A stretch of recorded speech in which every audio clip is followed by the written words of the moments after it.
Assalamualaikum warahmatullahi wabarakatuh.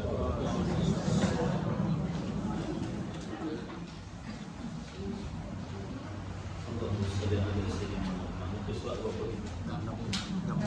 6. Surat 66.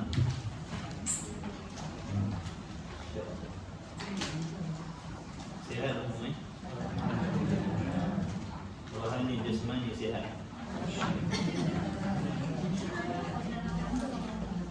Hati sihat. Hati tak ada penyakit.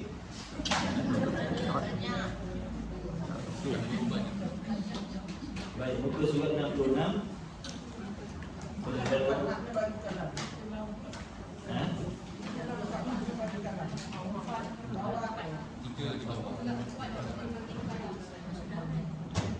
Itulah 4 makna bagi kalam. Bismillahirrahmanirrahim. Qala Syekhul Musannif rahimahullahu ta'ala wa nafa'ana wa iyyakum bi 'ulumihi fid dharain amin ya rabbal alamin. Itulah 4 makna bagi kalam. Maksud 4 yang tersebut sebelum ni, kalam terbahagi kepada 4 makna. Yang pertamanya kalam dengan makna kalam ismi, iaitu sifat penutur yang ada pada zat Allah Subhanahu wa ta'ala yang tidak menyamai dengan segala sesuatu. Ada dia sedia kala pada zat Allah, qadim lagi azali. Yang keduanya dipanggil dengan kalam dengan makna kalam nafsani, iaitu kehendak ataupun cadangan untuk bertutur, untuk mengatakan sesuatu, dipanggil kalam nafsani. Jadi kalam nafsani tiada benda yang amrun i'tibari. Isbah kepada Allah, kalam nafsani itu qadim lagi azali. Yang ketiganya kalam masdari. Kalam masdari ini dengan makna nama bagi perbuatan, iaitu berkata-kata ataupun bercakap. Yang keempatnya kalam lafzi, iaitu perkataan-perkataan yang mengandungi bunyi suara huruf dan sebagainya. Habis. Jadi yang dimaksudkan dalam, yang dikehendaki dalam perbicaraan sifat yang ke-13, iaitu sifat kalam, sifat penutur ialah kalam ismi. Jadi sekarang kita dah boleh bezakan mana kalam yang baru dan mana kalam yang qadim. Alhamdulillah. Itulah 4 makna bagi kalam. Yang pertama itu, maksud yang pertama itu ialah kalam ismi. Yang pertama itu, yakni kalam ismi sebagai pokok dan asal. Sebagai pokok dan asal. Dan yang tiga kemudian itu adalah ranting dan cawangan daripada yang pertama itu. Maknanya kalau tak ada kalam ismi, tak adalah yang lain dah. Tak adalah yang lain-lain. Hendaklah engkau. Siapa engkau? Kita lah. Hendaklah engkau, yakni kita perhati bersungguh-sungguh, fikir betul-betul, tilik betul-betul, renung betul-betul, fahamkan betul-betul, supaya tidak terkeliru engkau daripada bicaraan kalam. Supaya kau tak keliru. Supaya kita tidak terkeliru. Bila faham, insya-Allah tak keliru. Bila tak faham tu jadi keliru. Dan bagi sifat kalam itu 3 ta'alluq. Apa maksud ta'alluq? Peranan sifat, urusan sifat, kerja sifat. Jadi sifat-sifat ma'ani itu ada ta'alluqnya kecuali sifat hayat. Ada pun sifat kalam ni ada ta'alluqnya. Yang dinamakan dia ta'alluq. Yang dinamakan dia ta'alluq sifat kalam. Urusan sifat kalam ni dinamakan, dipanggil dengan ta'alluq dilalah. Ta'alluq dilalah. Apa maksud dilalah ni? Erti dilalah menunjuk atau beriwayat. Mudahnya nak bagi tahu. Dilalah ni makna nak menunjukkan, nak bagi tahu. Nak bagi tahu. Faham nak bagi tahu? Faham tak nak bagi tahu? Faham tak saya nak bagi tahu ni?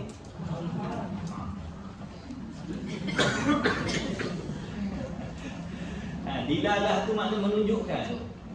Menunjukkan mana nak bagi tahu. Ada kala kita tunjuk dengan tangan. Ada kala kita tunjuk dengan perbuatan. Ada kala kita tunjuk dengan perkataan.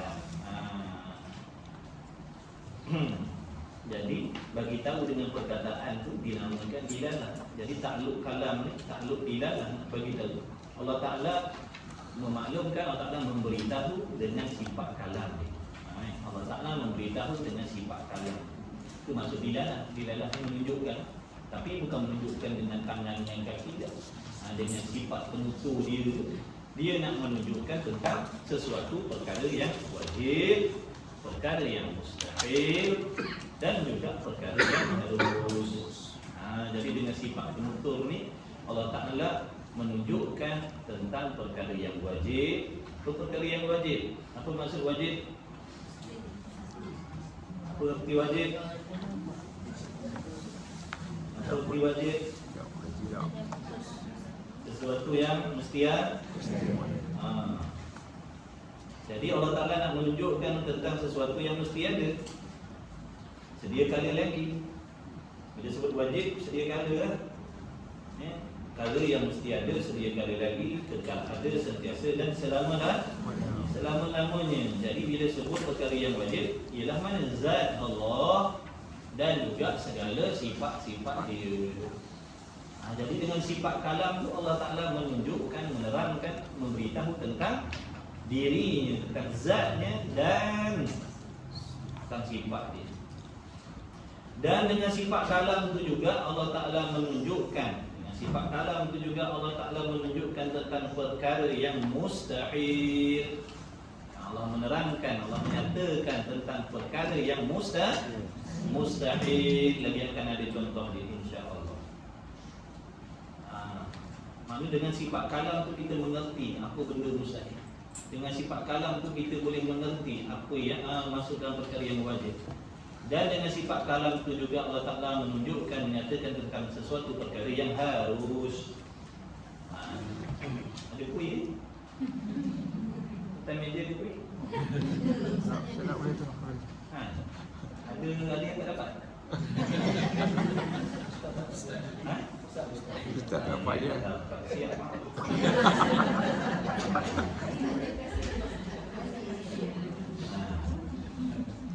Baik.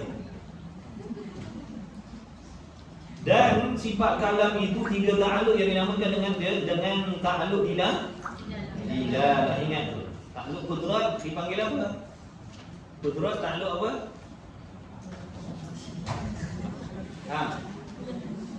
Qudrat ta'aluk apa panggil?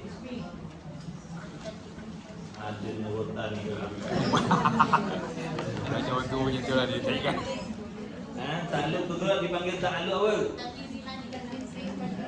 Tanjih hati pula dah. Nama ta'aluk tu, panggilan dia. Ta'aluk taksir. Ta'aluk apa? Ta'aluk taksir. Asara yu'asiru taksiran. Ta'aluk taksir nama dia. Apa maksud ta'aluk taksir? Bagi sifat qudrat, memberi bekas, mengadakan atau meniadakan. Tulis jangan malas tulis. Nanti angguk tak tulis. Angguk dan tulis. Ta'aluk taksir nama dia. Memberi bekas pada mengadakan dan meniadakan. Ta'aluk taksir, memberi bekas pada mengadakan dan meniadakan. Itu nama bagi ta'aluk sifat qudrat. Ta'aluk sifat iradah pula apa? Ta'aluk takhsis. Apa maksud takhsis? Menentukan. Menentukan sesuatu perkara mungkin itu ada ataupun tiada. Jadi peranan iradah menentukan. Menentukan mungkin itu nak dijadikan ataupun tidak. Ta'aluk qudrat tadi taksir, memberi bekas, makna menciptakan, mengadakan, membuat apa yang dah dikehendaki, yang dah ditentukan oleh iradat lah. Jadi apa yang ditentukan oleh iradat maka dibuat oleh qudrat. Tapi ingat bukan qudrat tu yang membuat, Allah yang membuat. Allah yang bersifat qudrat tu yang mengadakan, Allah yang bersifat qudrat itu yang meniadakan. Bukan sifat qudrat tu yang meniadakan, faham? Allah yang bersifat qudrat yang mengadakan. Allah yang bersifat qudrat yang meniadakan. Makna zat Allah yang bersifat qudrat itulah yang menjadikan. Zat Allah yang bersifat qudrat itulah yang meniadakan. Qudrat tu sifat. Yang membuat itu, yang mengadakan, yang menjadikan itu Allah yang bersifat qudrat. Cuma dalam kitab ni diajar gitu supaya nak faham peranan qudrat. Jadi secara ringkasnya sebut qudrat, ta'aluk dia mengadakan, meniadakan. Hakikatnya yang mengadakan, meniadakan ni Allah yang bersifat dengan qudrat itulah yang mengadakan, meniadakan. Allah yang bersifat iradat itulah yang mentaksiskan, menentukan sesuatu itu untuk ada atau tiada. Faham? Faham? Alhamdulillah. Jadi namanya ta'aluk apa tadi? Ta'aluk kalam bila? Ta'aluk samak basar apa pula? Apa? Kicap? Ta'aluk inkishaf. Inkishaf pula Inkishaf. Inkishaf. Ngaji tajwid dah. Ta'alluq ta'alluq bagi sifat sama' dan basar. Ta'alluq inkishaf, nyata, menyatakan sesuatu yang ada. Ta'alluq ilmu, inkishaf juga. Panggil ta'alluq ilmu, ta'alluq inkishaf. Nyata segala perkara yang wajib mustahil harus pada pengetahuan Allah. Sedia kala dah, sedia kala lagi. Ini ta'alluq hayat. Pak Hayat ta'alluq dia apa nama? Nak peksa dah ni Tak ada. Dia tak lama nak peksa dah. Ini berapa bulan? Raya juga. Kalam tak ada, apa hayat tak ada, ta'an. Itu dia jawapan dia. Sifat kalam, sifat ilmu tak ada, sifat hayat tak ada, ta'an. Tak ada ta'alluq. Cuma suatu sifat yang nak mengesahkan, nak membolehkan adanya segala sifat yang lain pada zat Allah. Jadi seolah-olah satu syarat, seolah-olah syarat bukan syarat. Kemudian sifat hari ini sifat kalam. Ta'alluq kalam namanya dilalah. Dan sifat kalam itu tiga ta'alluq dinamakan dia tiga ta'alluq sifat kalam tadi dengan ta'alluq dilalah, artinya menunjuk ataupun beriwayat, bagi tahu. Faham? Faham tak ni? Siapa tak faham jangan tangan. Dilalah makna bagi tahu, menunjukkan. Tu belakang tu dia angkat tangan. Ada? Faham tu InsyaAllah. Yang pertama, jadi yang pertama dinamakan dengan ta'alluq suluhi qadim. Ta'alluq suluhi qadim. Apa maksud suluhi qadim? Apa maksud suluhi qadim? Patut sedia kala lah lagi. Patut sedia kala lagi. Jadi patut sedia kala lagi Allah bertutur, mana Allah berfirman. Kenapa? Kerana sedia kala lagi dia telah memiliki sifat penutur. Jadi patut pada Allah, patut bagi Allah nak berfirman, nak bertutur. Kerana dia tak bisu sedia kala lagi. Itu yang dimaksudkan dengan suluhi qadim. Patut bagi Allah sedia kala lagi nak bertutur. Patut sedia kala lagi, layak bagi Allah sedia kala lagi nak bertutur dan berfirman. Kenapa? Kerana dia tak bisu sedia kala lagi. Iaitu patut padan beriwayat ya Allah pada sedia kala. Habis.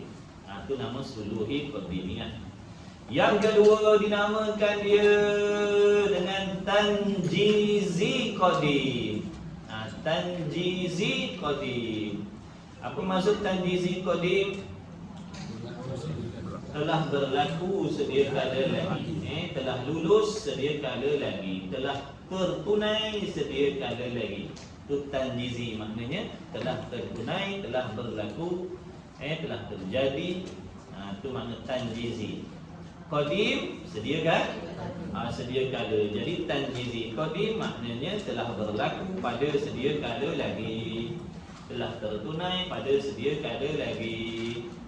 Iaitu tanjizi qadim berlaku dan luluskan persediaan bagi berkata-kata pada sedia kala lagi. Yang faham pada kata persediaan bagi berkata-kata itu isyarat kepada kalam dengan makna apa tu? Kalam nafsan. Kalam nafsan itu persediaan tu.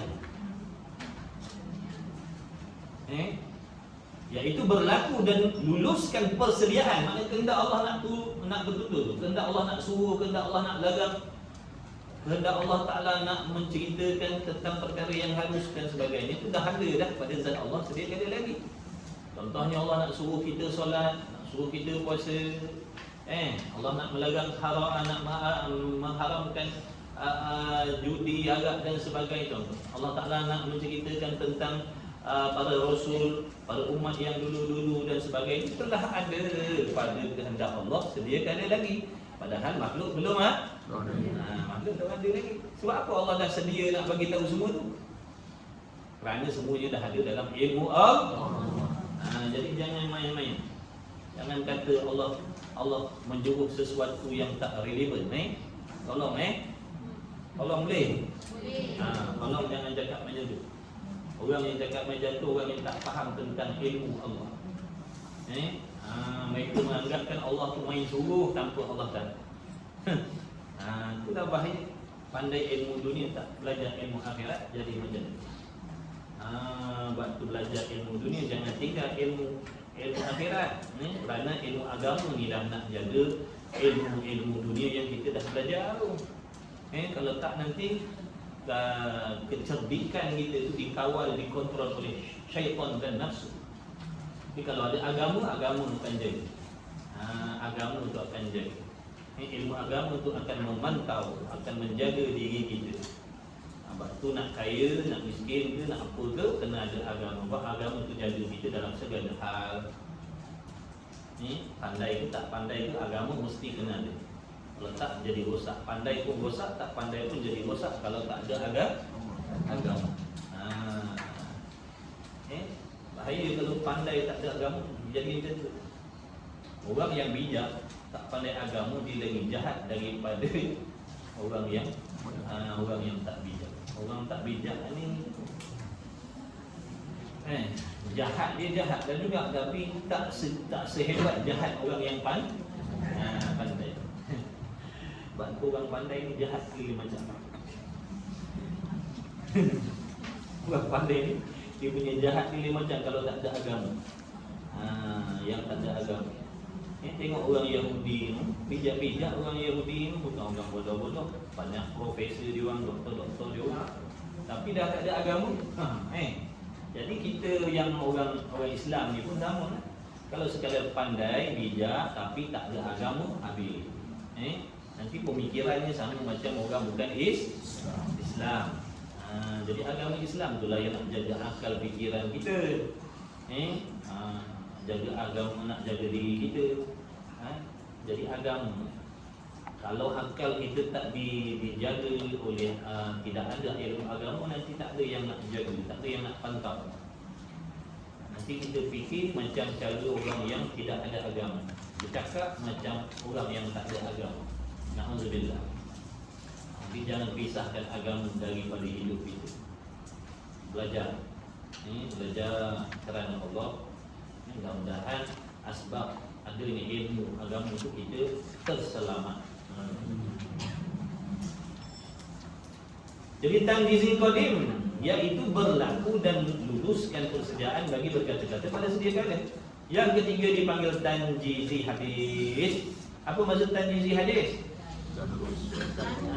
Iaitu diluluskan dan melakukan perkataan yang suruh atau mentegah atau cerita kepada makhluk. Maksudnya baru berlaku. Bila mula saja Allah Ta'ala berfirman ataupun mewahyukan kepada Nabi, para Rasul contohnya. Sebelum tu tak ada lagi pada Nabi, para Rasul, para malaikat Jadi bila dah ada, bila Allah khitabkan saja, itu yang dimaksudkan dengan baru berlaku. Baru Allah khabarkan, baru Allah suruh, baru Allah larang, baru Allah ceritakan. Itu yang dimaksudkan dengan tanjizi hadis. Tapi apa pun yang Allah suruh, yang Allah larang dan apa yang Allah ceritakan tu semuanya dah ada pada kehendak Allah sedia kala dah. Sedia kala lagi nak suruh keratkannya orang mencuri, dah ada sedia kala lagi dah dalam pengetahuan Allah tu. Ini kata tak relevan lah, inilah, zolim lah. Yang cantik muka kita. Ingat dunia ni, alam ni kita punya ke? Sebab tu kena sedar diri kita siapa, duduk menumpang bumi siapa, menumpang nikmat siapa. Jangan jadi sombong, jangan takabur. Akal kita pun Allah bagi pinjam dengan belas kasih dia bagi pinjam akal. Allah bagi pinjam akal. Tanpa akal tak boleh belajar apa. Sebab tu kena sedar diri. Jangan melampau batas. Jangan lupa kepada Tuhan yang memberi kita nikmat, daripada jahil kepada ilmu. Bila dah ada ilmu, lawan Tuhan lah. Daripada dalam perut Tuhan jaga, bagi makan, bagi minum. Dah besar, Allah tolong kita. Mak ayah kita usaha sebagai asbab kita boleh belajar ini itu, pandai ini itu. Nak faham pun Allah yang bagi, Allah yang tolong. Nak berjaya ilmu dunia pun Allah tolong. Kan? Iftiqaru ilaihi ma siwahu. Semua makhluk bergantung kepada Allah dalam segala hal. Gerak diam kita, nak fikir, nak lihat, nak apa, semua serba-serbi bergantung kepada Allah. Tiba bila Allah bagi nikmat, pandai sikit lebih daripada orang, lawan Tuhan dah. Dikatanya Tuhan tak adil, dikatanya Tuhan tak pandai, dikatanya Tuhan tak bijak, dikatanya Tuhan tak betul, dikatanya Tuhan tak kena. Na'udzubillah. Ini lupa hamba yang melupakan kepada Allah. Lupa diri. Ini na'udzubillah. Moga Allah selamatkan kita dan keturunan kita. Ini daripada orang yang macam, jadi orang macam apa pun jangan lawan Tuhan. Pandai ke tak pandai ke, kaya ke miskin ke, ikutlah, jangan lawan Tuhan.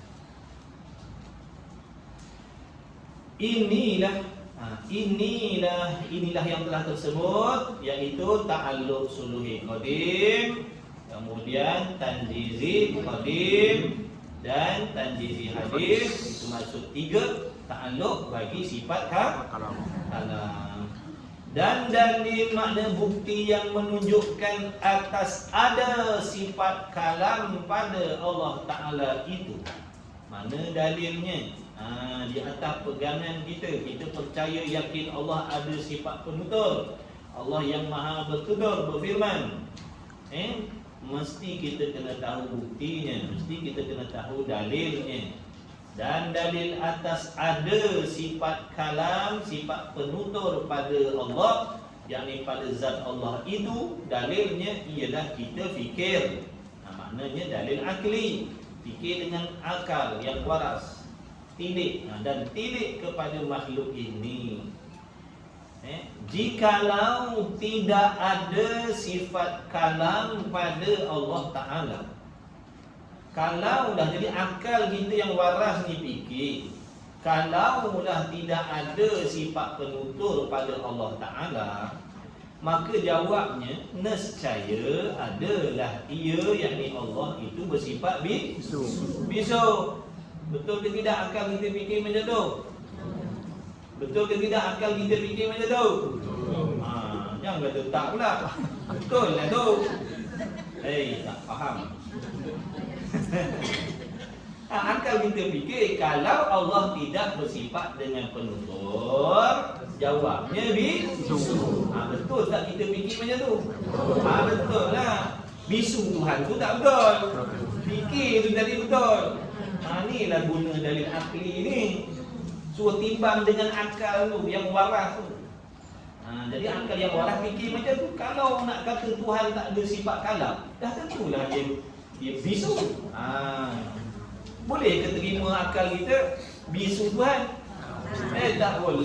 Bisu tu sifat kekurangan yang mustahil. Mana boleh ada pada zat Allah?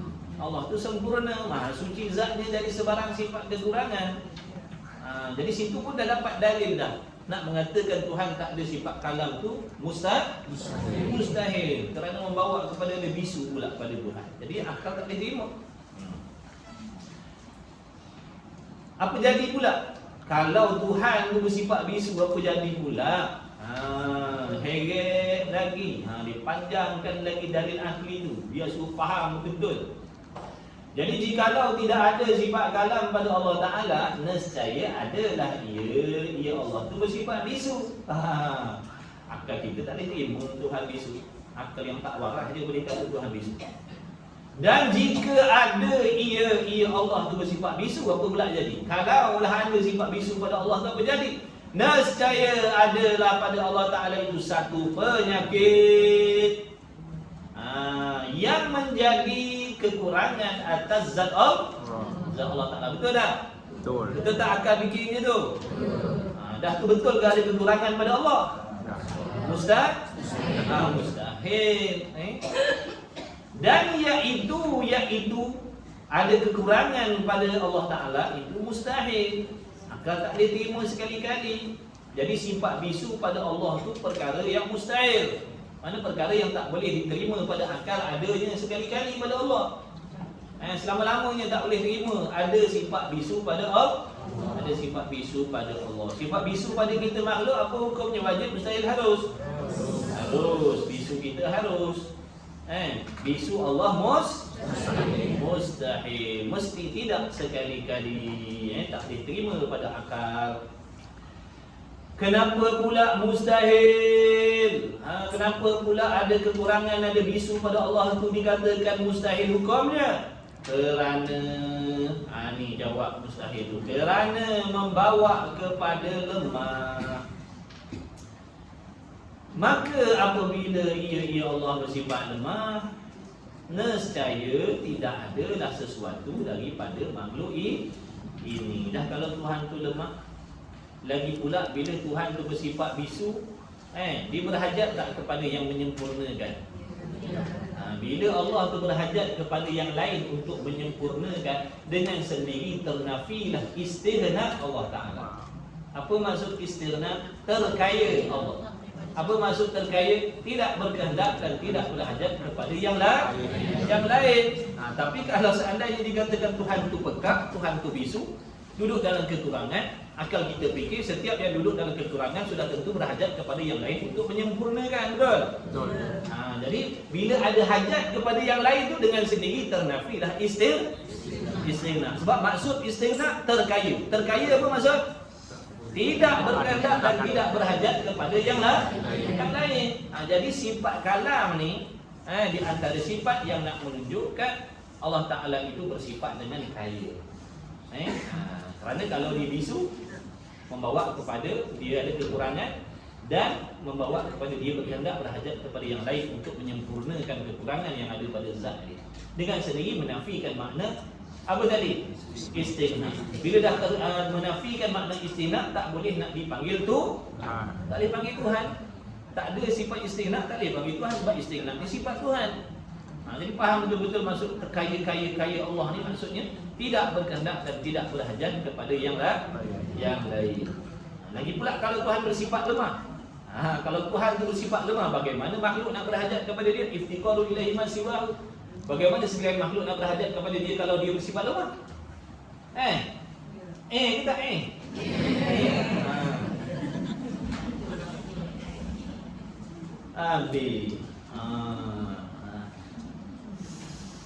nescaya tidak ada sesuatu daripada makhluk ini. Dah kalau Tuhan itu bersifat lemah, nescaya tak adalah makhluk ini. Dan iaitu tiada sesuatu daripada makhluk ini batil.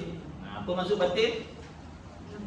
Salah, batil, salah, kairut, batal. Melayu kata batal. Tak boleh pakai. Nak kata makhluk ni tak ada, tak boleh pakai. Perkataan tu, dakwaan makhluk tak ada. Batil, salah, tak boleh pakai. Sebab apa pula tak boleh pakai? Kerana makhluk ini sudah ada. Mana tahu dengan mana dalilnya makhluk tidak ada? Dengan musyahadah. Ini apa maksud musyahadah? Nampak dengan mata kepala kita. Dah dilihat pun, mata kita dah menyaksikan adanya makhluk, adanya alam. Jadi bagaimana nak mendakwa makhluk tak ada? Orang tak sihat je lah. Makhluk ada dah, mata kita tengok dah ada langit, ada bumi, diri kita sendiri, biji mata kita sendiri, sifat pelihat kita sendiri itu masuk dalam makhluk juga. Macam mana nak kata tak ada makhluk?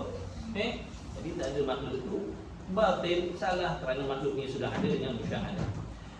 Oleh yang demikian, maka tetaplah setelah ditindik, dikaji, ditimbang dengan akal yang waras tadi, dapatlah kita jawapan bahawa sesungguhnya tetaplah Allah Ta'ala itu tidak bersifat bisu. Tak boleh nak kata Tuhan itu bisu.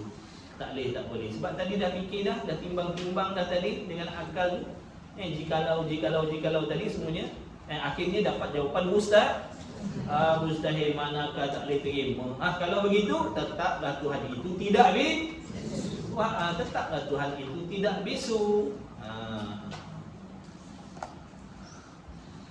Maka tetaplah Allah Ta'ala tidak bisu. Dan sabitlah, maksud sungguhlah.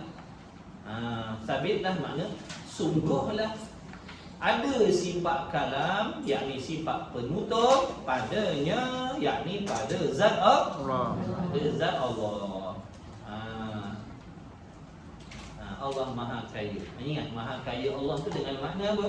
Tidak berkehendak dan tidak berhajat kepada segala sesuatu.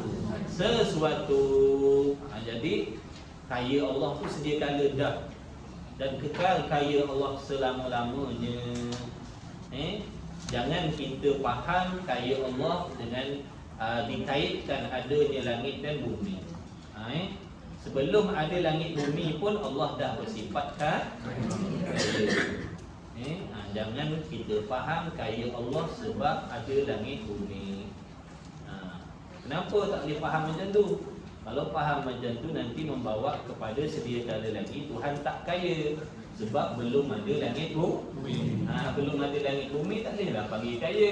Sebab yang kita faham tadi dia kaya sebab ada langit bumi. Jadi sebelum ada langit bumi tak bolehlah panggil kaya. Sebab tu salah. Kalau yang kita faham kaya Allah sebab ada langit bumi itu salah. Yang sebetulnya kaya Allah tu sebab dia tidak berkehendak dan tak berhajat kepada segala sesuatu sedia kala lagi dan selama-lamanya. Semua orang tahu Allah Maha Kaya, tapi tak semua faham maksud kaya Allah.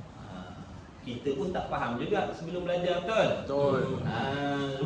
Cuma sebelum belajar dulu bila sebut Allah Maha Kaya, yang kita faham sebab apa? Sebab ada langit bumi. Sebab telah dia kaya. Jadi dah seolah-olah macam serupa dengan kaya makhluk pula, kaya muqayyad.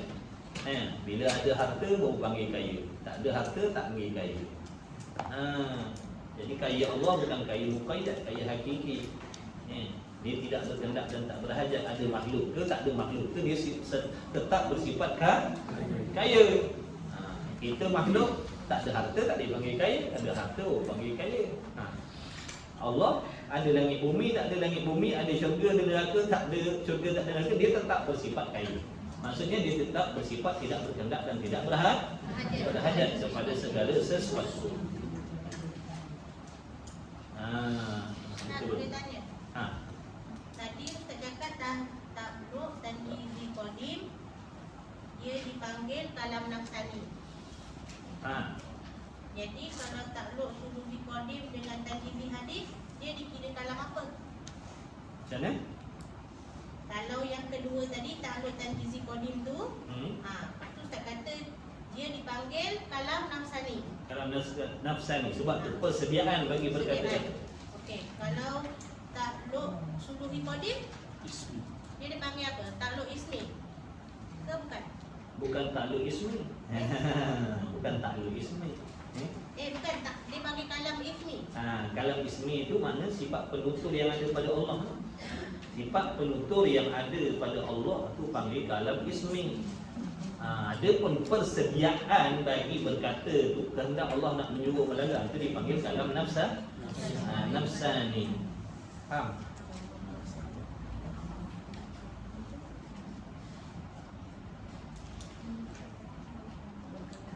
Maka tetaplah Allah Ta'ala tidak bisu dan sabitlah sifat kalam padanya, pada zat Allah. Itulah, apa maksud itulah?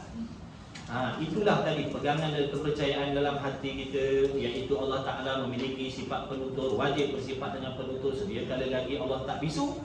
Itulah pengakuan yang sebenarnya. Itulah pengakuan yang sebenar.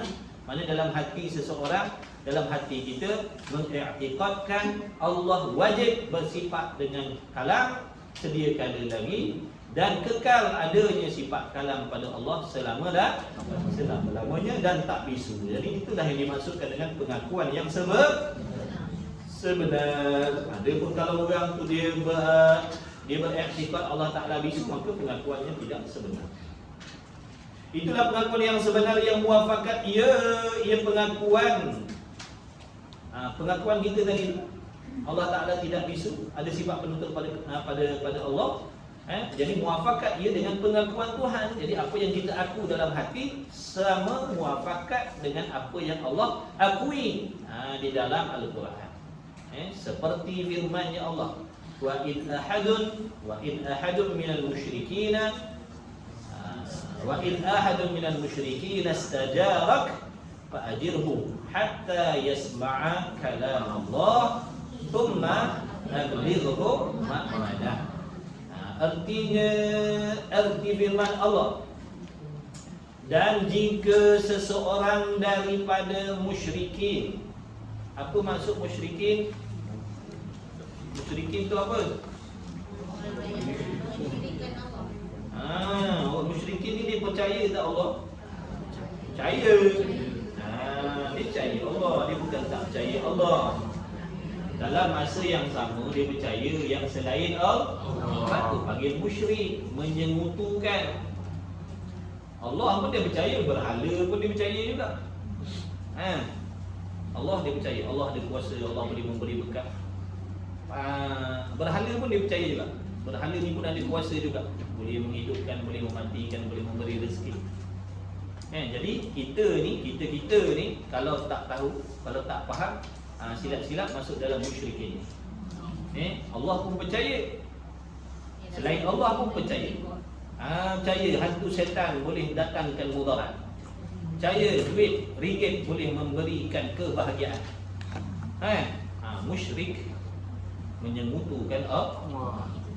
Kerana yang boleh memberi kebahagiaan dan sebagainya ini hanya Allah. Makhluk tak boleh. Yang memberi rezeki Allah, bukan usaha ikhtiar.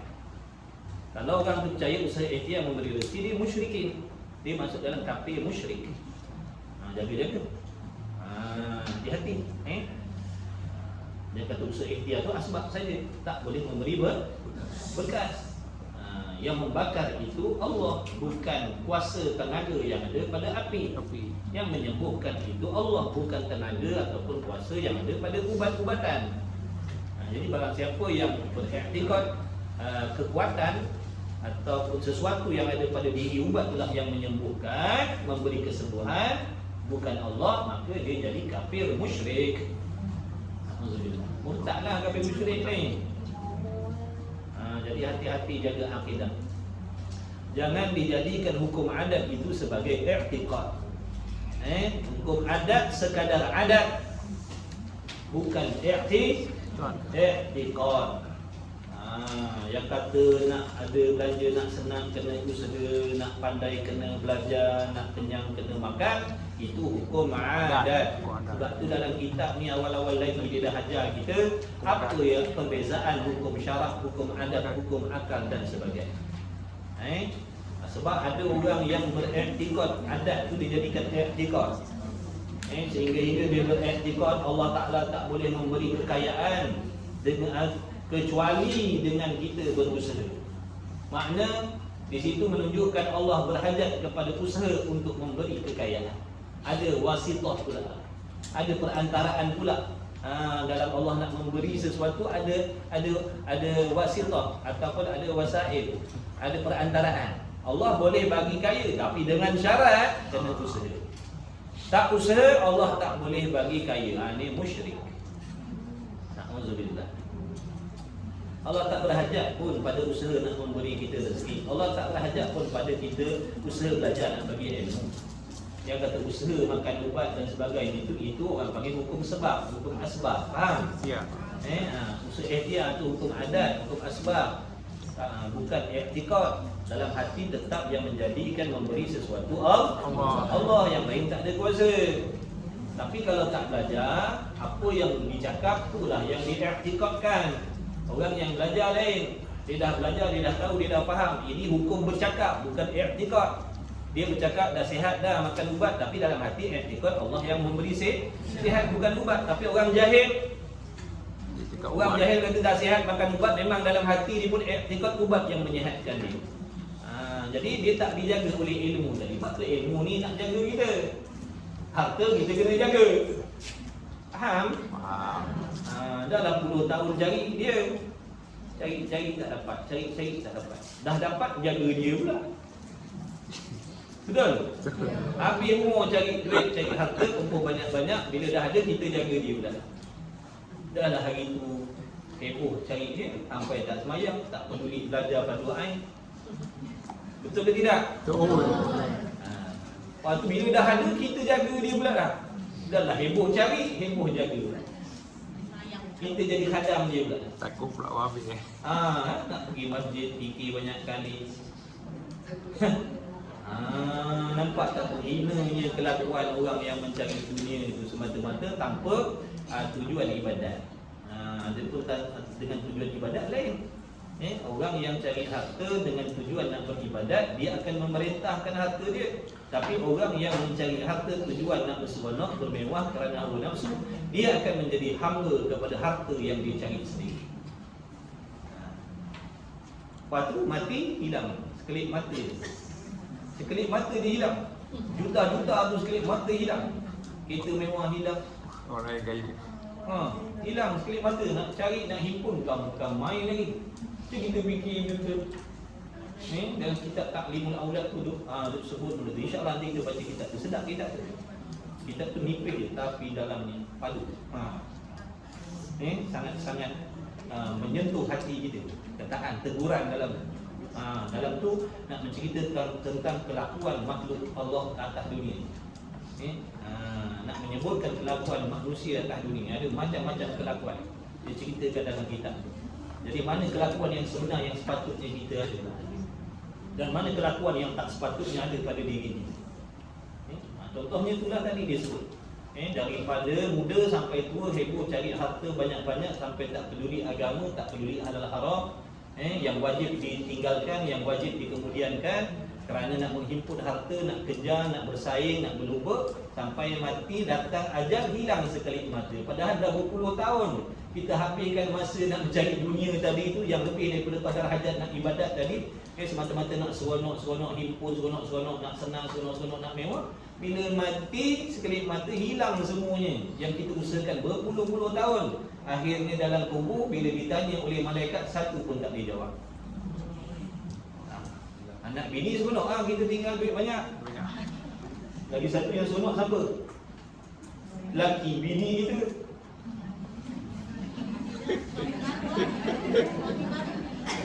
Laki baru bini kita, dia seronok kita dah himpun puluh tahun. Dia menikah dengan bini kita, dapat siap semua. Sakit tak hati dalam kubur? Fikir. Fikir sakit tak hati kita dalam kubur? Dah lah kena azab dengan malaikat.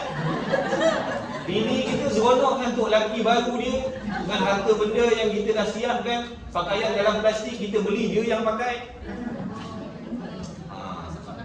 Betul. Sebab tu jangan jadi lilin.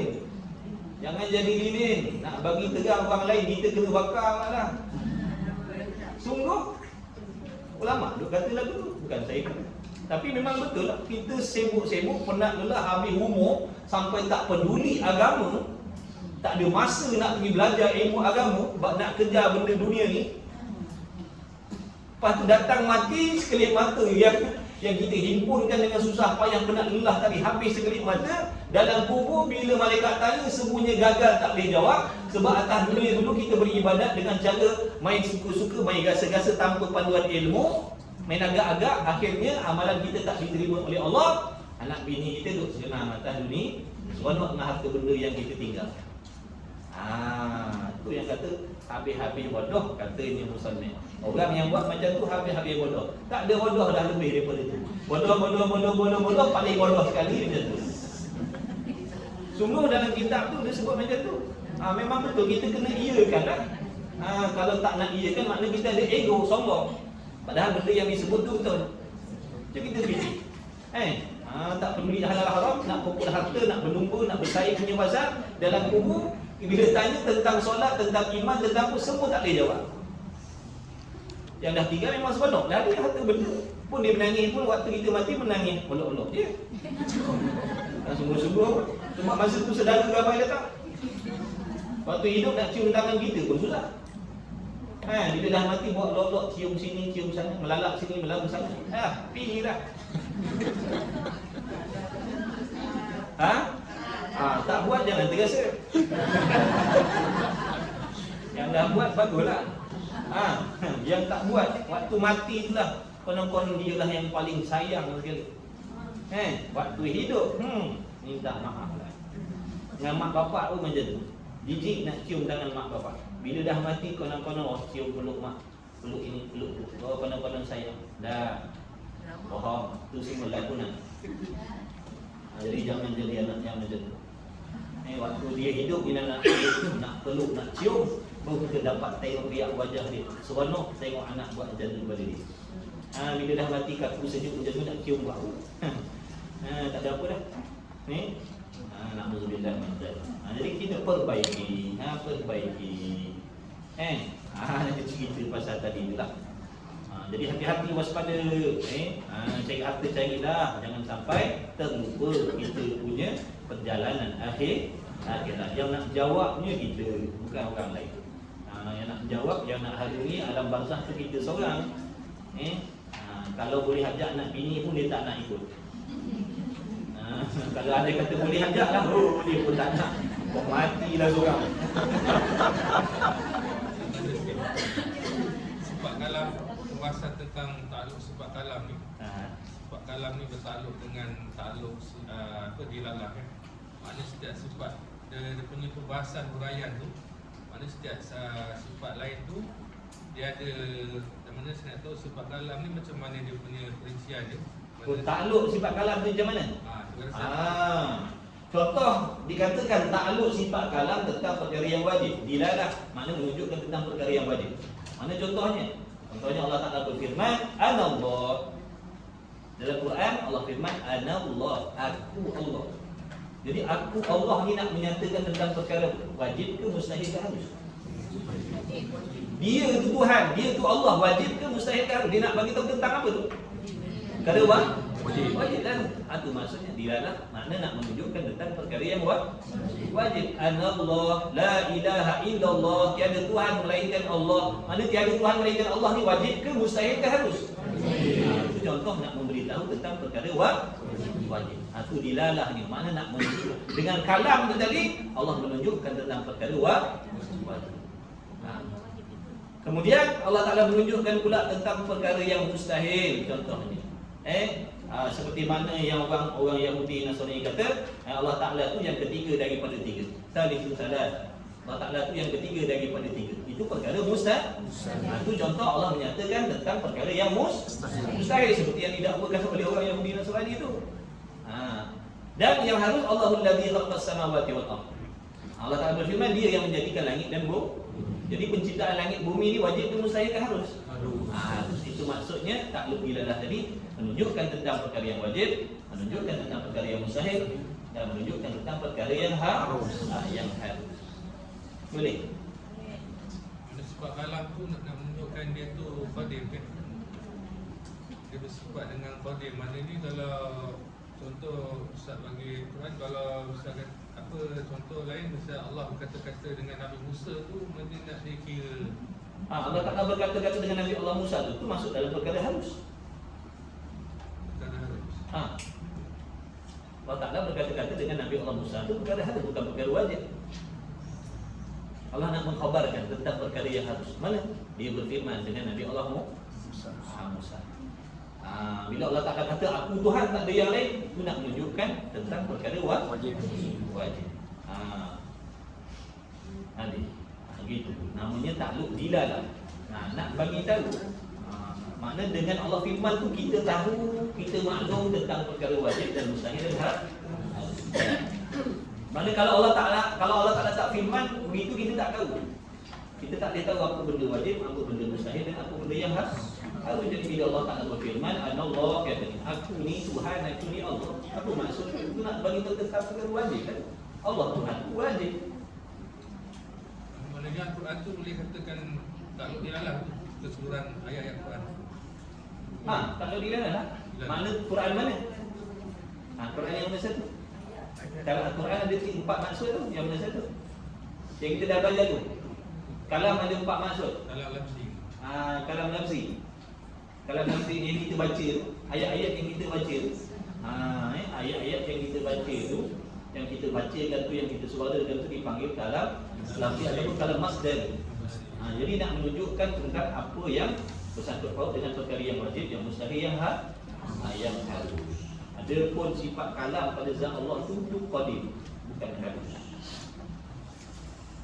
Kemudian katanya musannif lagi, dan jika seorang daripada orang musyrikin, musyrikin ni mana orang yang percaya Allah, tapi dalam masa yang sama dia percaya selain Allah. Jadi jangan kita percaya selain Allah boleh memberi berkah. Tukang sihir ke, hantu syaitan ke, iblis ke, apa ke, semua tu makhluk yang tak boleh memberi berkah. Tak boleh memberi berkah. Sama ada memberi berkah, memberi kesan lah. Memberi berkah tu makna memberi kesan baik ataupun buruk, memberi kesan manfaat ataupun mudarat. Hanya Allah saja yang boleh memberi kesan baik buruk. Manfaat, memberi kesan yang baik yang buruk hanya Allah. Memberi kesan mudarat pun Allah. Jadi tidak ada yang lain. Apabila seseorang tu mempercayai ada selain Allah boleh memberi mudarat, maka dia masuk adalah musyrik, orang kafir yang menyemutukan Allah. Jadi jangan kita menyemutukan Allah. Jadi kalau ada orang musyrikin minta perlindungan akan dikau ya Muhammad sallallahu alaihi wasallam, maka berilah perlindungan, keamanan akan dia, akan orang musyrikin sekalipun dia musyrik. Jadi bila dia minta pertolongan, minta perlindungan, maka bagilah perlindungan. Nampak tak? Ini akhlak. Inilah akhlak Nabi SAW. Nabi tak zalim. Dan itu juga merupakan dakwah. Dan bila dah orang musyrikin tu diberi perlindungan oleh Nabi Muhammad SAW, berilah perlindungan, keamanan akan dia sehingga mendengar ia orang musyrikin akan kalamullah Ta'ala. Sampaikan kepada dia kalamullah, ceritakan tentang keelokan Islam, akidah yang sebenar, agama yang sebenar. Dia nak pakai tak nak pakai itu tak dia lah. Sampaikan. Kemudian hantarlah dia di tempat yang aman, tetap di tempat yang selamat. Mudah-mudahan dengan akhlak yang macam itu terbuka hatinya tentang keindahan Islam. Punya bagus duduk dalam Islam ni. Jadi tawanan orang Islam pun tak kena naik, tak kena zalim, dilayan dengan baik. Contohnya, jadi banyak tawanan-tawanan perang yang bersyahadah kerana terpikat dengan akhlaknya Nabi Muhammad sallallahu alaihi wasallam. Baru dia tahu Islam ni bukan agama yang suka nak zalim orang. Dia takkan bunuh kecuali kalau tak diserang. Dia takkan membunuh kalau tak diserang. Dia bukan jenis agama suka bunuh orang dah. Dia tak usik orang kalau orang tak usik dia. Yang usik orang tu bukan salah agama, tu salah dia. Ada orang Islam membunuh, menzalim tu bukan salah agama, tu salah diri dia. Yang tak nak beramal dengan Islam tu, kalau dia beramal dengan Islam, dia tak jadi orang macam tu. Nipu orang lah, zalim orang lah, Islam tak suruh. Dia yang buat. Bukan Islam suruh bunuh orang, suruh tipu orang. Kemudian uraian sifat yang ke-14, yaitu kaunuhu qadiran. Habis dah sifat ma'ani, habis dah. Waktu pun nak habis ni. Jadi sifat ma'ani dah habis dah. Sifat ma'ani ada berapa? 7. Qudrah, irada, ilmu, hayat, sama', basar dan kalam. Sama', basar dan kalam. Apa arti sifat ma'ani? Sifat ma'ani ni sifat yang ada sungguh-sungguh zatnya. Ini sifat yang ada sungguh-sungguh dirinya. Mana diri sifat ma'ani itu ada betul-betul pada zat Allah. Sifat nafsiyah dah sudah, sifat salbiyah pun dah sudah, sifat ma'ani pun dah sudah. Sekarang kita nak masuk dalam perbahasan sifat maknawiyah pula. Sifat maknawiyah ni, apa tu sifat maknawiyah? Huraian sifat yang ke-14. Jadi dalam kitab Misbah Munir ni, dia akan hurai satu persatu tiap-tiap sifat maknawiyah. Sebab tu jadi 20. Kalau dalam kitab Faridatul Faraid jadi 13 saja. Sebab sifat maknawiyah ni tidak dihuraikan secara tafsir satu persatu. Mengikut qaul yang rajih tak wajib hurai satu-satu. Cuma wajib i'tiqad adanya sifat maknawiyah pada Allah, cuma tak wajib hurai satu-satu. Itu atas qaul yang rajih. Ini qaul yang masyhur, wajib tahu juga satu persatu. Jadi untuk belajar dulu. Kaunuhu jaga ni sifat maknawiyah ni dia ada macam payah sikit lah, tak adalah payah. Macam je. Macam. Kaunuhu qadiran. Erti kaunuhu qadiran, keadaan ataupun adalah Allah Ta'ala yang kuasa. Adalah Allah yang kuasa. Yang dikehendaki dengan sifat maknawiyah mana? Mana satu maknawiyah ni? Mana satu maknawiyah? Adalah Allah yang kuasa. Adakah itu maknawiyah ni? Itu orang panggil jasa bagi sifat, sama itu sifat. Yang ijma' di antara kita dengan Mu'tazilah. Mu'tazilah pun kata Allah kuasa, kita pun kata Allah kuasa. Itu ijma'. Baik, yang dikehendaki dengan maknawiyah itu mana?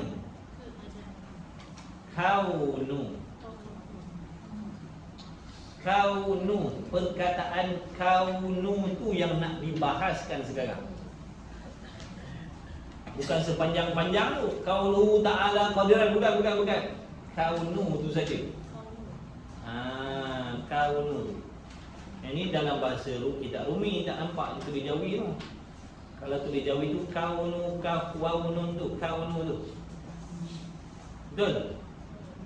Kaunu tu sifat maknawiyah. Bukan sepanjang-panjang tu kaunuhu ta'ala qadiran tu kan.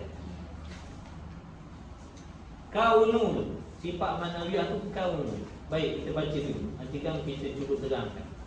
Wajib pada syarak pula atas tiap-tiap mukallaf mengetahui serta mengaku di dalam hatinya dengan tentu sungguh keadaan ataupun tentu sungguh adalah Allah Ta'ala yang kuat. Sungguh adalah Allah Ta'ala itu yang kuasa. Dan tentu tidak keadaan yang lemah. Jadi adalah Allah tu lemah tu mustahil. Adalah Allah lemah mustahil. Adalah Allah yang kuasa tu wajib. Dan keadaan itulah, nampak tak tu? Keadaan tu. Keadaan tu terjemah daripada perkataan kaunu. Keadaan tu terjemahan daripada perkataan kaunu. Hu tu Allah. Kaunuhu. Kaunuhu keadaan. Hu tu Allah. Jadi bukan nak bahaskan tentang Allah, bukan nak bahas tentang qadiran, nak bahas tentang kaunu. Kaunuhu qadiran. Jadi ada 3 perkataan tu kan? Kaunuhu qadiran. Betul? Perasan tak perasan? Kaunuhu qadiran. Betul? Kaunu makna keadaan. Hu tu dia makna Allah. Qadiran makna yang kuat. Kita bukan nak bahas tentang yang kuasa. Kita bukan nak bahas tentang zat Allah. Kita nak bahas tentang kaunu, keadaan. Jadi keadaan itulah yang dibahaskan dalam sifat maknawiyah. Nak ceritakan keadaan tu apa benda, sifat yang bagaimana. Tu yang kita nak bincangkan di sini. Dan keadaan itu ialah suatu sifat. Jadi keadaan tu ataupun adalah merupakan satu sifat yang melekat ia akan sifat kudrat pada zat Allah Ta'ala. Yang melekat ni maksudnya begini, seolah-olah suatu sifat yang nak melekatkan, nak membolehkan sifat kudrat ada pada zat Allah. Jadi sekarang ni dia nak cerita peranan sifat maknawiyah. Jadi peranan sifat maknawiyah ni, peranan dia seolah-olah suatu sifat yang nak melekatkan, yang nak membolehkan adanya sifat kudrat pada Allah. Kudrat sifat apa? Ma'ani. Sekarang ni maknawi. Maknawiyah. Jadi sifat maknawiyah ni merupakan suatu sifat yang mana peranan dia nak membolehkan adanya sifat ma'ani pada zat Allah. Kalau tak ada maknawiyah, membawa kepada tak boleh ada ma'ani. Faham tak cakap tu? Peranan dia tu macam seolah-olah macam gam, macam. Cuma guna ayat lagi kita nak bagi faham mana peranan maknawiyah ni nak membolehkan adanya kudrat pada Allah. Kalau tak ada maknawiyah, tak boleh ada kudrat. Faham?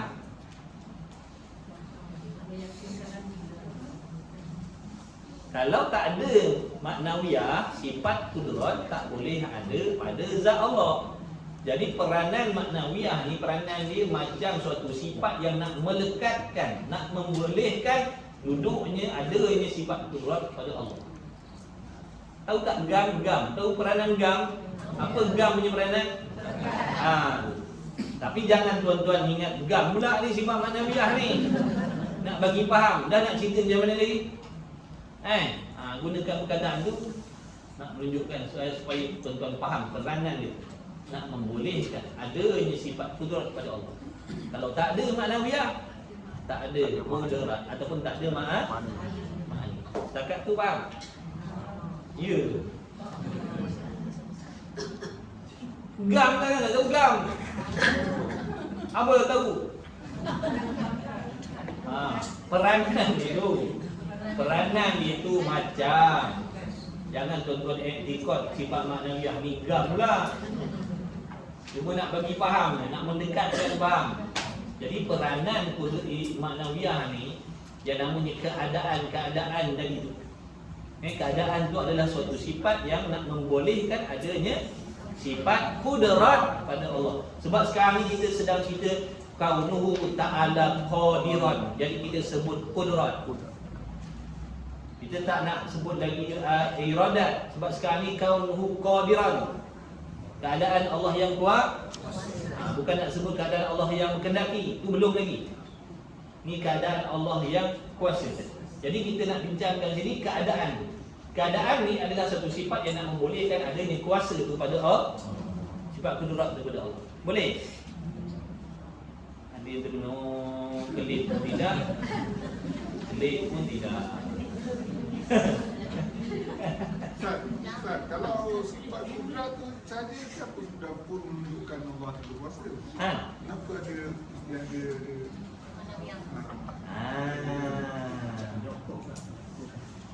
itulah nak sembang ni. Baik. Baju pakcik warna ni? Jawab nak buat macam tu. Okey, warna biru. Diri warna dengan kain tu sama? Tak. Satu benda sama ke tak? Tak. Lain. Bagaimana warna biru tu boleh duduk kat kain?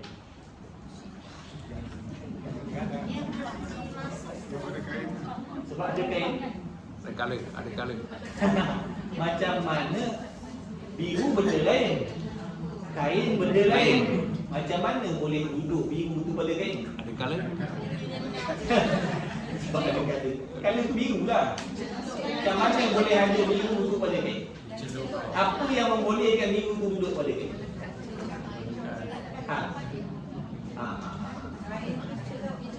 Kain tu dicelup. Alah, celup tu macam mana biru tu boleh ada kat kain? Macam mana boleh melekat? Apa sebab yang melekatkan di situ? Ada tak sebab yang melekatkan di situ? Ada tak sebab yang melekatkan yang menjadi asbab biru tu boleh duduk pada kain? Ada. Kalau tak ada yang melekatkan, dia boleh tak duduk situ? Tak duduk. Kalau tak ada benda yang melekatkan biru tu pada kain, boleh tak ada biru pada kain? Tak boleh. Itulah cerita maknawiyah. Maknawiyah ni suatu sifat yang membolehkan adanya biru tu pada kain. Kalau tak ada benda tu, biru tak boleh duduk pada kain. Jadi maknawiyah dengan biru tadi sifat yang laziman. Dia tak boleh bercerai, dia tak boleh berpisah. Bila ada biru, adalah yang melekatkan. Bila ada yang melekatkan tu makna adalah sifat biru dan yang lain dah. Lain. Yang lain-lain. Diri kain benda lain, biru benda lain, maknawiah benda lain. Nampak tak? Diri kain kita buat contoh. Buat contoh gini dah. Okey, ni diri kain. Okey. Yang ni gam ibaratnya. Gam. Diri kain, gam, kemudian apa lagi benda nak ambil ni? Ni warna biru contohnya. Ni sifat biru. Ni diri kain. Ni apa? Diri kain. Diri kain Tangkap lah. Ni apa? Warna apa? Ini sifat maknawi yang macam gam tadi. Gam. Jadi diri kain, tengok sini yang buat contoh ni, ni kan tak faham. Ni diri kain, ini gam, ini biru. Biru. Jadi biru pada zahirnya nampak biru ni duduk pada kain. Sebab yang membolehkan biru ni ada pada kain iaitu yang tengah-tengah ni, yang namanya gam tadi. Kalau tak ada gam ni, boleh tak ada biru? Boleh tak ada biru? Jadi adanya biru pada kain ni sebab ada yang melekatkan dia, faham? Faham saya kat situ? Faham. Okey, jadi sekarang ni oleh kerana yang namanya gam ni kita di sini adalah merupakan benda yang ada. Benda yang ada. Walaupun pada zahir nampaknya biru ni duduk pada kain, tapi hakikatnya dia ni dipisahkan oleh yang nama gam tadi. Dia dipisahkan oleh yang namanya gam tadi. Sebab gam ni benda ada. Maknanya diri biru tak duduk betul-betul pada diri kan? Sebab ada yang menengahinya. Faham tak ada yang menengahi? Jadi diri biru tak duduk betul-betul pada diri kain sebab ada yang menengahi. Itu gam tadi tu. Tapi masalahnya sekarang ni yang kita nak sembangkan, maknawiyah ni dia bukan jenis benda ada dan bukan jenis benda tiada. Dia maknawiyah ni kata ulama yang mengisbatkan, yang mensabitkan ahwal maknawiyah ni pada mereka. Sifat maknawiyah ini adalah suatu sifat dan satu kelakuan yang duduk antara ada dan tiada. Sebab apa? Kalau nak kata ada betul-betul, membawa kepada sifat tak duduk pada zat, kerana dipisahkan oleh benda ada tadi. Dah menyalahi kaedah. Sebab kaedah mengatakan setiap sifat mesti duduk pada zat. Sekarang ni dia tak duduk pada zat sebab ada benda yang menengahi.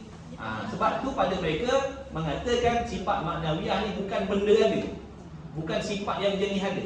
Sebab kalau sifat yang jenis ada, menunjukkan ada benda yang menengahi di antara zat dengan sifat ma'ani tadi. Oleh yang demikian, kalau macam tu senang kita cakap maknawiyah ni sifat yang tiada sudah. Pun dia kata tak boleh. Kalau nak kata sifat yang tiada, macam mana nak warna biru ni nak duduk pada benda ni? Sebab tak ada yang melekatkan dia. Oleh yang demikian, mereka mengatakan maknawiyah ni adalah satu sifat yang duduk antara ada dan tiada. Nak kata ada betul-betul pun tak boleh, nak kata tak ada langsung pun tak boleh.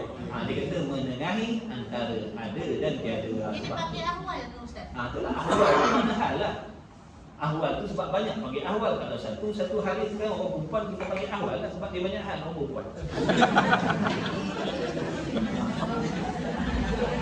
Kemudian sungguhlah lelaki pun banyak kat hal dia, orang perempuan lagi banyak lagi. Hal yang baik-baik gitu. Kita faham Ustaz. Ini maknawiyah ni mana cuma kita faham saja. Makna nak kata ada tak boleh. Ada pun tak boleh, Nak kata tak ada pun tak boleh. Dia suatu sifat yang menengahi antara ada dan tiada. Sebab tu kaul tu kaul dhaif. Sebab tu di sisi kaul yang rajih tak disuruh huraikan sifat maknawiyah ni satu persatu. Kerana pada pandangan mereka maknanya sesuatu yang duduk antara ada dan tiada tu benda yang dhaif, yang lemah. Yang lemah. Sebab tu dia tak kira dalam sifat maknawiyah tu tak dikirakan tak dihuraikan satu persatu, hanya wajib mengetahui secara umum sahaja, tak dibahaskan macam dalam kitab ni. Dalam kitab ni dibahaskan maknawiyah tu apa, ada ke tak ada. Dalam kitab ni, dalam kitab Faridah tak sebut macam ni. Sebab mereka mengikut qaul yang rajih. Qaul yang rajih wajib belajar 13 je. Dia pun sifat maknawiyah yang 7 ni tak disuruh hurai satu persatu kerana pada mereka tu dhaif. Cuma wajib i'tiqad adanya maknawiyah pada Allah kerana maknawiyah tu sifat kesempurnaan. Jangan dinafikan. Tak kira yang 7 tu bukan makna tak kira tu bukan makna menolak, bukan makna menidakkan, bukan makna menafikan. Tak kira kerana memaja mengetahui secara umum sahaja. Dalam kitab ni hurai satu kerana mengikut ulama yang mengatakan kena kira juga sifat maknawiyah tu satu persatu. Kerana pada mereka ada benda yang duduk antara ada dan tiada. Waktu mereka kira tu yang jadi 20 tu. Sebab kira satu persatu. Tapi tak wajib tahu ni. Tak wajib kita tahu maknanya maknawiyah tu ada ke tiada ke. Tu tak wajib tahu. Yang wajibnya i'tiqad adanya sifat maknawiyah pada Allah. Diri maknawiyah tu ada ke tiada, tu tak wajib kita tahu. Sebab dia masuk dalam perbahasan sifat ilmu tauhid yang halus-halus. Kita setakat fardu ain ni tak wajib tahu sampai ke situ. Tapi kalau tahu bagus. Baca kitab. Baik. Jadi wajib pada syarat belakang tiap-tiap mukallaf mengetahui serta mengaku dalam hatinya dengan tentu sungguh keadaan Allah Ta'ala yang kuasa dan tentu tidak keadaan yang lemah. Dan keadaan itu, keadaan itu maksud kaunu tu, ialah suatu sifat yang melekat ia akan sifat kudrat pada zat Allah. Jadi seolah-olah sifat yang nak melekatkan, seolah-olah sifat yang nak melekatkan, yang nak membolehkan. Padahal sifat ma'ani dan maknawiyah ni dulu qadim lagi azali. Jangan kita kata ma'ani qadim maknawiyah baru pula. Ataupun maknawiyah qadim ma'ani baru pula. Dulu ni qadim lagi azali ni sifat Allah. Cuma pada akal kita fikir gitu. Nak bagi faham peranan sifat maknawiyah tu adalah satu sifat yang nak melekatkan, nak membolehkan adanya kudrat pada zat Allah. Dan ianya suatu kelakuan di antara ada dan tiada. Apa ada? Ni yang saya sebut tadi tu. Kelakuan ni, keadaan ni, maknawiyah ni adalah suatu kelakuan yang duduk antara ada dan ada dan tiada. Yakni, apa maksud duduk antara ada dan tiada? Yakni keadaan itu tidak naik kepada martabat ada. Apa maksud tak naik kepada martabat ada? Makna bukan ada betul-betul. Sampai kepada bukan ada betul-betul. Dan tidak turun kepada martabat tiada. Makna bukan tak ada langsung. Itu maksud tidak turun kepada martabat tiada. Faham tak tu? Tulis. Tidak naik kepada martabat ada, maknanya bukan ada betul-betul. Dan tidak turun kepada martabat tiada, makna bukan tak ada langsung.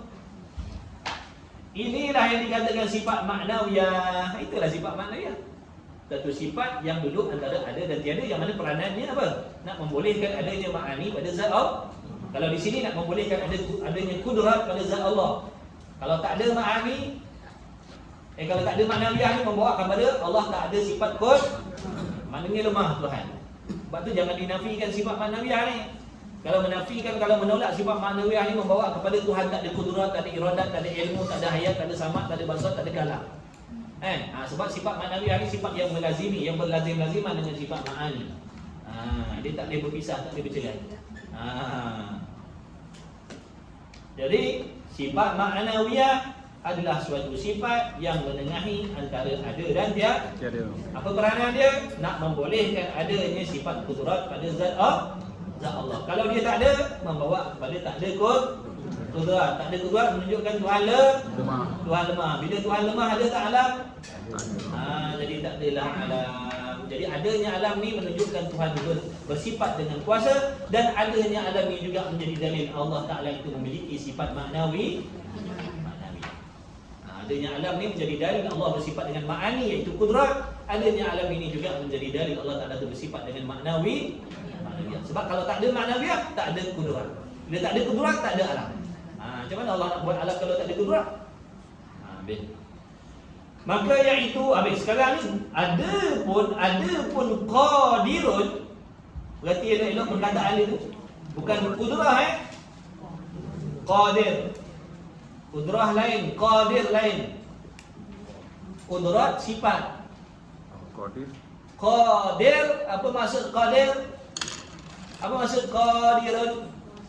Ataupun qadirun, apa maksudnya? Yang berkuasa. Yang berkuasa itu siapa? Jadi qadir ni Allah. Bila sebut qadir yakni Allah, ataupun bila sebut qadir iaitu zat Allah yang bersifat dengan kuasa. Qudrah sifat berkuasa. Yang berkuasa zat Allah yang bersifat qudrah. Berkuasa ataupun berkuasa itu takluk sifat. Berkuasa mengadakan, berkuasa meniadakan itu takluk. Bila sebut berkuasa sifat, bila sebut yang berkuasa zat Allah. Boleh tak beza tiga tu? Berkuasa apa? Berkuasa sifat. Berkuasa sifat. Berkuasa ta'alluq sifat. Berkuasa mengadakan, berkuasa meniadakan. Itu ta'alluq urusan sifat tadi. Yang berkuasa zat Allah yang bersifat qudrah. Berkuasa yang berkuasa. Tiga benda. Zat Allah yang bersifat dengan berkuasa lah. Qadiran maknanya yang berkuasa. Apa maksud yang berkuasa? Zat Allah yang bersifat dengan Sebab apa dipanggil yang berkuasa? Kerana ada sifat berkuasa pada zat Allah. Kalau tak ada sifat berkuasa, bagaimana nak dipanggil yang berkuasa? Jadi qadir, tengok tu.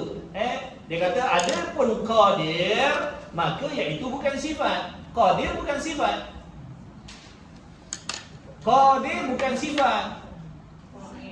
Bahkan kena kepada zat yang bersifat dengan qudrah.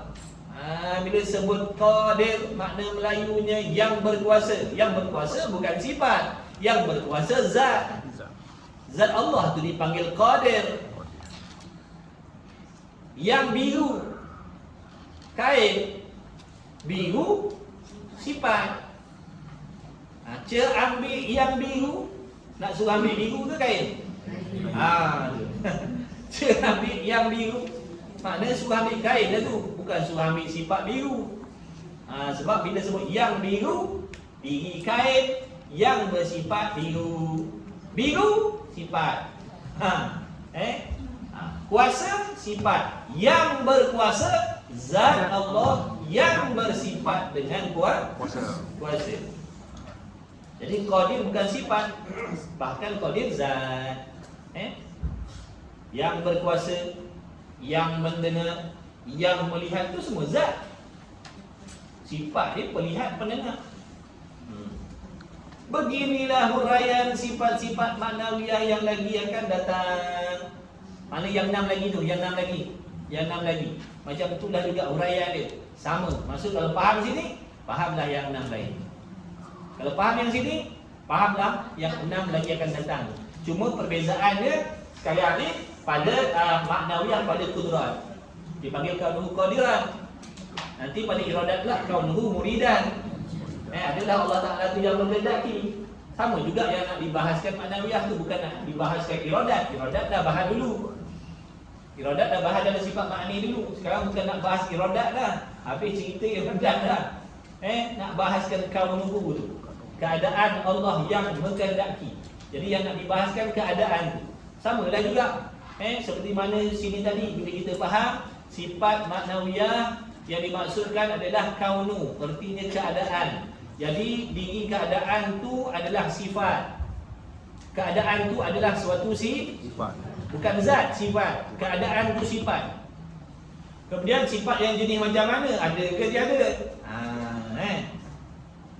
Keadaan tu sifat, baik, faham dah. Keadaan tu sifat bukan zat. Tapi timbul soalan, dia tu sifat yang jenis ada ke sifat yang jenis tiada? Maka jawabnya, dia jenis sifat yang duduk antara ada dan tiada. Dan tanya lagi, apa peranan dia tu? Apa peranan maknawiyah yang duduk antara ada tiada? Peranan dia nak membolehkan adanya sifat ma'ani pada zat Allah. Peranan dia nak membolehkan adanya sifat ma'ani pada zat Allah. Contohnya qudrat kalau di sini.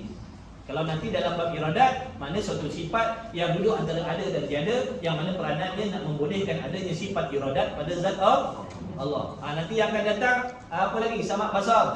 Suatu sifat yang duduk antara ada dan tiada, yang mana peranannya nak membolehkan adanya sifat iradat, sifat sama basar pada Allah. Ialah yang lain-lain. Sebab tu dia kata yang akan datang bahasan dia sah. Kalau faham sini, fahamlah yang 6 lagi. Kalau bengong sini, bengonglah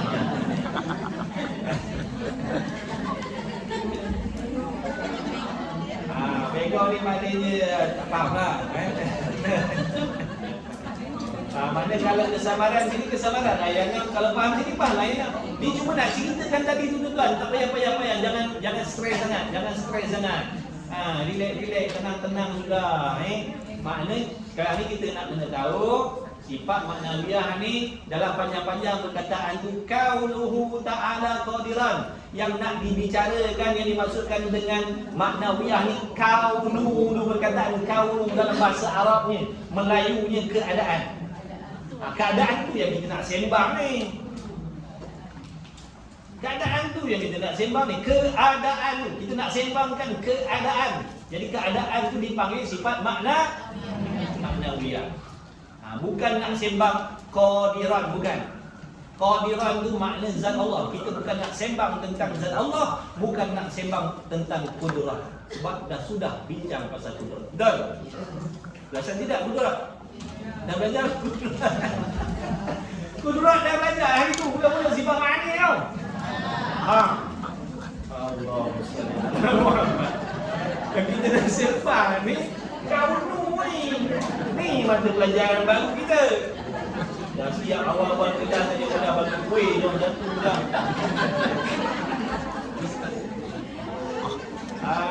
Dah mudah. Kanak-kanak dewasa Ustaz. Kanak-kanak dewasa belajar ni ya. Kanak-kanak dewasa. Tak jelas seronok belajar tadi tuan. Tunggu. Jadi yang kita nak faham sekarang ni, maknawiyah ni kaunu. Sebelum ni bila sebut apa sifat maknawiyah, kita pun sebut kaunuhu ta'ala qadiran. Kita pun tak tahu yang mana satu. Kalau tanya sebutkan sifat maknawiyah, kita pun sebutlah kaunuhu ta'ala qadiran. Sepanjang-panjang tu kita sebut. Padahal yang dikendaki dengan maknawiyah bukan sepanjang-panjang tu. Kaunu tu je. Faham tak ni? Sebelum ni kalau orang tanya apa sifat maknawiyah, tuan-tuan sebut mana? Panjang kan? Panjang tu. Sebenarnya bukan yang panjang-panjang tu. Yang panjang-panjang tu kalau tak ada kau kira makna Melayunya adalah Allah yang kuasa. Adalah Allah yang kuasa ni. Adalah Allah yang kuasa ni, itu bukan maknawiyah. Itu namanya samaratus sifat, jasa bagi sifat. Jadi semua i'tikad begitu. Mu'tazilah pun i'tikad adalah Allah kuasa. Kita pun i'tikad adalah Allah kuasa. Mu'tazilah tak kata Tuhan tu mah. Cuma Mu'tazilah dia hilang, dia kata tak ada sifat tu je. Mu'tazilah kata Tuhan tak ada sifat, Tuhan tu semata-mata zat aja. Kita ahli sunnah dah, Allah Ta'ala itu adalah zat yang ada sifat.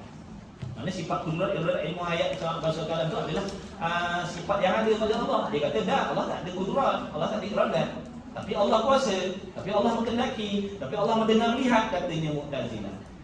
Macam kain tu, kain tu biru. Tapi kalau tanya, ada tak warna biru? Dia kata tak ada. Mu'tazilah, pening tak? Mu'tazilah punya fahaman. Kita tanya, kain tu biru tak? Dia kata biru. Lepas tu warna biru ada tak? Dia kata tak ada warna biru, tapi biru. Itu Mu'tazilah. Kalau tanya Allah kuasa tak? Dia kata Allah kuasa. Lepas tu tanya, ada tak sifat kuasa? Dia kata tak ada sifat kuasa. Itu Mu'tazilah. Kita ahli sunnah dah. Kain tu warna biru tak? Ya, kain tu warna biru. Ada ke sifat biru warna biru tu benda ada? Ada lah warna biru tu warna lah sifat. Kain-kain, sifat-sifat. Itu kita ahli sunnah. Dia dah. Dia kata kain tu biru, tapi warna biru tak ada. Apa ni? Mu'tazilah ni. Mu'tazilah Jabariyah. Dia dibalik 1944 tu. Cuma Jabariyah ni dia i'tikad makhluk tak ada usaha ikhtiar. Cuma gantung pada Allah. Semua nak sandar pada Allah. Semua sandar kepada Allah. senang susah sandar pada Allah. Dia tak fikir usaha. Konon-konon nanti senang nak lepas di hari kiamat. Kenapa tak solat? Dah takdir. Kenapa tak pergi belajar? Tengoklah kalau Tuhan gerakkan. Tu Jabariyah lah tu. Nak jadi Jabariyah ni tak payah pergi Jabatan Agama je kan. Tak payah isi borang. Nak jadi Jabariyah tak payah isi tak payah isi borang. Pergi jabatan. Kenapa nak minta apa ni? Borang apa nak isi dah saya nak jadi orang Mu'tazilah Jabariyah. Tak payah. Ikut macam tu jadi Jabariyah selalu lah. Kenapa tak ada, kenapa sempit rezeki ni? Dah takdir. Padahal dia tak usaha. Semua nak salahkan takdir. Kenapa bercerai ni? Dah takdir. Padahal dia tak ada usaha mempertahankan. Semua sekarang takdir. Dah takdir kita berpisah. Padahal usaha tak ada tu. Jabariyah. Kenapa tak kahwin lagi? Belum ada jodoh. Dah usaha belum? Nampak tak? Jadi dengung perkataan kita ni, dengung perkataan sebut dalam kitab Risalah Tauhid kan, dengung perkataan yang dipaham daripada manusia ramai-ramai ni banyak yang beriktikad Jabariyah. Sebab orang suka jawab macam tu. Kenapa ni dah nasib? Kenapa ni belum takdir? Kenapa ni Tuhan belum gerakkan? Tengok nanti kalau Tuhan gerakkan, semua nak serah kepada Tuhan, padahal kita ni diberi peluang usaha dan FD. Kecuali dah usaha bermati-matian, dah cuba jalan ni, dah cuba jalan tu, tak boleh nak pergi dah. Barulah kata dah takdir Allah, dah cuba macam-macam cara, tak boleh sembuh-sembuh juga. Barulah kata dah takdir Allah, saya sakit tak boleh nak sembuh. Ini belum berubat lagi dah takdir. Belum usaha lagi dah takdir. Nak nyalahkan Tuhan saja. Ingat kita lepas ke? Tuhan tahu akal kita. Kalau nak menyalahkan Tuhan. Kenapa tak berubah ni? Kenapa tak berubah ni? Belum takdir. Kalau sampai takdir nanti Tuhan belum sampai sembuh lagi. Sampai sembuh besok ubahlah saya. Mana dia tak ada usaha. Cuma nak sandar takdir tu yang dimaksudkan dengan Jabariyah.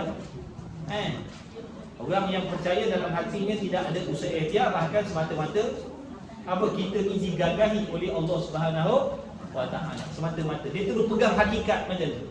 Memanglah hakikatnya betul. Tapi pegang terus pada situ dengan menafikan usaha itu salah. Kalau kita ni tak ada usaha ikhtiar, kenapa Allah suruh? Naklah kamu mendirikan solat, naklah kamu sembahyang, naklah kamu. Bukan Allah suruh tu. Bukankah Allah suruh kan? Takkan Allah nak menyuruh sesuatu yang tak boleh usaha ikhtiar? Cuba fikir lagi tau. Kita dah tahu meja ni tak boleh bergerak, kita kata, meja bergeraklah. Ibadat dia macam tu. Dah tahu benda ni tak boleh bergerak, tapi suruh benda ni bergerak. Cerdik ke tak cerdik? Kalau orang kita suruh berjalan boleh, tuan sila berjalan sebab kita tahu dia jenis boleh berjalan. Ni meja, meja, jalan ni tepi sikit penat lalu. Maknanya kita menyuruh benda yang kita sendiri tahu tak boleh bergerak. Dan kalau Allah sendiri tahu kita tak ada usaha ikhtiar, tak boleh usaha ikhtiar, tak ada peluang usaha ikhtiar, kenapa Allah suruh? Itulah dalil kita Ahli Sunnah wal Jamaah mengatakan usaha ikhtiar ni ada bahagian kita. Cuma usaha ikhtiar tak boleh memberi bekas bagi sebab sahaja. Agar kita ni tak semata-mata nak menyalahkan Allah. Allah suruh solat, Allah suruh sembahyang, Allah suruh puasa. Itu isyarat kepada suruh ikhtiar ada. Allah Ta'ala di dalam ayat yang lain, Allah Ta'ala barang siapa yang bersungguh-sungguh, Allah Ta'ala kata, barang siapa yang bersungguh-sungguh kepada Allah, apa maksud tu? Orang yang bersungguh-sungguh usaha. Itu menunjukkan ada usaha ikhtiar. Tapi usaha ikhtiar tu tak boleh memberi berkah. Kerana usaha ikhtiar tu sendiri makhluk Allah. Wallahu khalaqakum wa ma ta'malun. Allah yang jadikan kamu dan perbuatan kamu. Okey, balik kita tadi. Jadi sifat maknawiah kaunu tu saja. Kaunu tu saja. Makna Melayunya keadaan. Jadi keadaan ni suatu sifat, dia bukan zat. Sebab tu panggil sifat maknawiah. Dia sifat. Cuma kita nak kena tahu perbezaan di antara sifat maknawiah ni. Sifat maknawiah ni nak bandingkan dengan sifat ma'ani. Ma'ani ada betul-betul. Sifat ma'ani ada betul-betul, ada sungguh-sungguh. Itu sifat ma'ani. Kalau macam sifat salbiah dulu, tak ada langsung, dia cuma jadi sungguh. Salbiah, sungguh Allah tu sedia kala, sungguh Allah Ta'ala tu kekal, sungguh Allah Ta'ala tu satu. Itu salbiah dulu, sifat yang bangsa sungguh. Ma'ani, sifat yang bangsa ada betul-betul. Maknawiyah, sifat yang jernih. duduk antara ada dan tiada. Ada dan tiada. Peranan dia nak membolehkan adanya sifat-sifat ma'ani pada zat Allah. Apa sifat ma'ani? Qudurat, iradat, ilmu, hayat, sama pasal kalam lah. Jadi kalau tak ada maknawiyah membawa kepada apa? Kalau tak ada maknawiyah membawa tak adanya ma'ani. Jadi sebab tu jangan kata tak ada sifat maknawiyah. Kalau menafikan maknawiyah dengan sendiri ternafinya sebab tu jangan. I'tiqad wajib i'tiqad Allah memiliki sifat maknawiyah. Nak urai satu persatu silakan, tak nak urai pun tak ada masalah, tak wajib. Yang wajib i'tiqad Allah ada sifat maknawiyah. Jadi peranan dia tadi dah tahu dah. Dia satu sifat yang duduk antara ada dan tiada. Sebab apa tak boleh kata ada betul-betul? Sebab apa tak boleh kata maknawiyah ni ada betul-betul? Jawabnya kalau kita kata maknawiyah ni ada betul-betul akan menjadikan menyalahi kaedah lah, kaedah usuluddin lah. Sebab kaedah usuluddin setiap sifat mesti duduk pada zat. Tapi bila dah maknawiyah tu ada betul-betul macam benda ni ada sungguh-sungguh, jadi dia dah menengahi. Jadi sifat kudrat tak duduk betul-betul pada zat kerana dipisahkan oleh benda ada tadi yang namanya maknawiyah tadi. Sebab tu tak boleh kata ada betul-betul. Kalau kata tak ada langsung, tak boleh juga. Sebab kalau tak ada langsung, bagaimana kudrat nak duduk pada zat? Oleh yang demikian, pada pandangan ulama yang mensabitkan ahwal maknawiyah ni, pada mereka mengatakan maknawiyah ni adalah satu sifat yang duduk antara ada dan tiada. Ingat, itu di antara soalan yang akan keluar. Yang lain betul, tu salah, gagal semua. InsyaAllah boleh dah tu. Ini tuan-tuan pertama kali belajar memanglah pun dah banyak faham dah saya tengok. Tempat lain semua tak faham.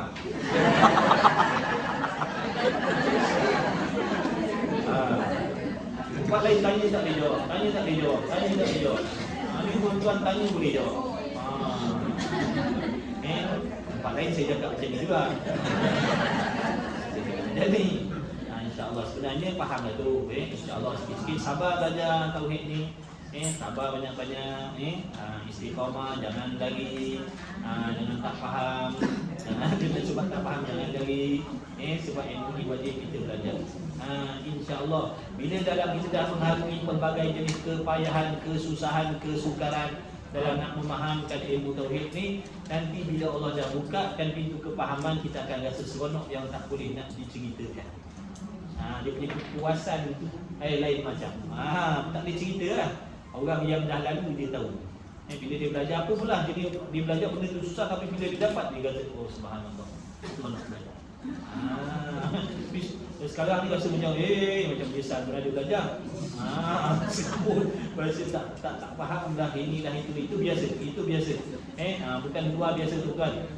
Tuan-tuan tak faham belajar tauhid ni pertama kali, 2 kali, 3 kali tak faham, itu kebiasaan. Tak pelik. Jadi jangan berhenti. Belajar sampai kita mati, sampai kita meninggal. Sampai kita meninggalkan dunia ni, jangan tinggalkan majlis ilmu. Belajarlah. Pasal yang betul, usaha, istiqamah, usaha bersungguh-sungguh, kemudian doa pada Allah, serah pada Allah. Setelah kita usaha ikhtiar sungguh-sungguh, serah pada Allah. Dapat tak dapat, faham tak faham, itu Allah yang bagi. InsyaAllah apapun kita doa kepada Allah berkat ilmu kita pada hari ini. Semoga semuanya dirahmati, diridai, dapat ampunan daripada Allah, diberikan balasan pahala yang berlipat kali ganda oleh Allah. Dikabulkan segala doa, segala hajat yang tersurat, yang tersirat, dipermudahkan segala urusan dunia dan akhirat, diberi keberkatan dalam apa juga usaha dan ikhtiar yang dikuatkan ini, insya-Allah. Cukup dah sekali lagi itu, insya-Allah. Minggu depan ada lagi, minggu depan. Apa Ustaz Nizam nak masuk ini bila bulan apa? 15, 21, 11.